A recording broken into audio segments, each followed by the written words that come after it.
Hey everyone, Ross McCorkle here with another episode of the Depot 180. There are 22 of 30 pre-draft visits in the books, or soon scheduled to occur, and the most intriguing one to date has just been announced: Colorado quarterback Shedeur Sanders. We knew the Steelers were interested in this quarterback class. They went to the pro day and met with Quinn Ewers at Texas, Will Howard at Ohio State, and Jalen Milroe at Alabama. They also hosted Jackson Dart and Tyler Shuck for a pre-draft visit. Oh, and Riley Leonard. They were in attendance there at Notre Dame. Most of these guys are day 2 or 3 prospects, which painted a certain picture of the Steelers' interest in the position.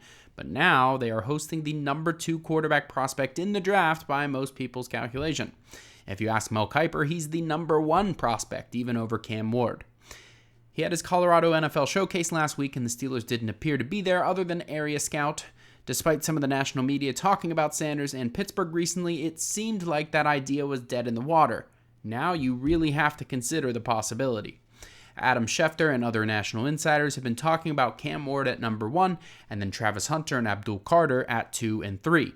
All 3 of those teams need quarterbacks, but the Browns and Giants could be tempted to use those picks on blue chip talents rather than rolling the dice on a weak quarterback class if they aren't sold on Sanders. The next threats would be the Las Vegas Raiders at number 6, the New York Jets at number 7, and the New Orleans Saints at number 9. They all have needs at the position to varying degrees. None of them have for sure long-term situations figured out, but they all have current starters. If they like Sanders, it wouldn't be shocking to see one of them pull the trigger. If he makes it past 9, then he could really start to fall down the board. The Miami Dolphins at 13 have Tua Tagovailoa on an expensive long-term deal, but he's also been uncertain with all these concussions in recent years. The Colts at 14 could, I guess, make sense, though they have Anthony Richardson and Daniel Jones. Neither would stop you from upgrading if you love Sanders, but it would still be a crowded situation. The last remaining obstacle would be the Seattle Seahawks, but they just signed Sam Darnold to a lucrative deal, although it isn't long-term yet. All that to say, there is a reason why each of those teams might not draft Sanders. Could he fall right into the Steelers' lap? The risk would be another team potentially leapfrogging them. A trade back into the first round might make some sense for the Browns or Giants, for example.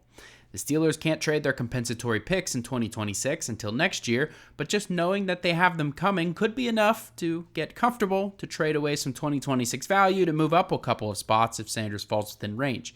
It's at least worth considering if they really like him. And that way, they could still find their defensive lineman and running back and other positions in rounds 3, 4, and so on. Let me know how you enjoyed the video on Twitter at Ross_McCorkle, and as always, visit SteelersDepot.com for your latest and greatest Steelers breaking news and analysis.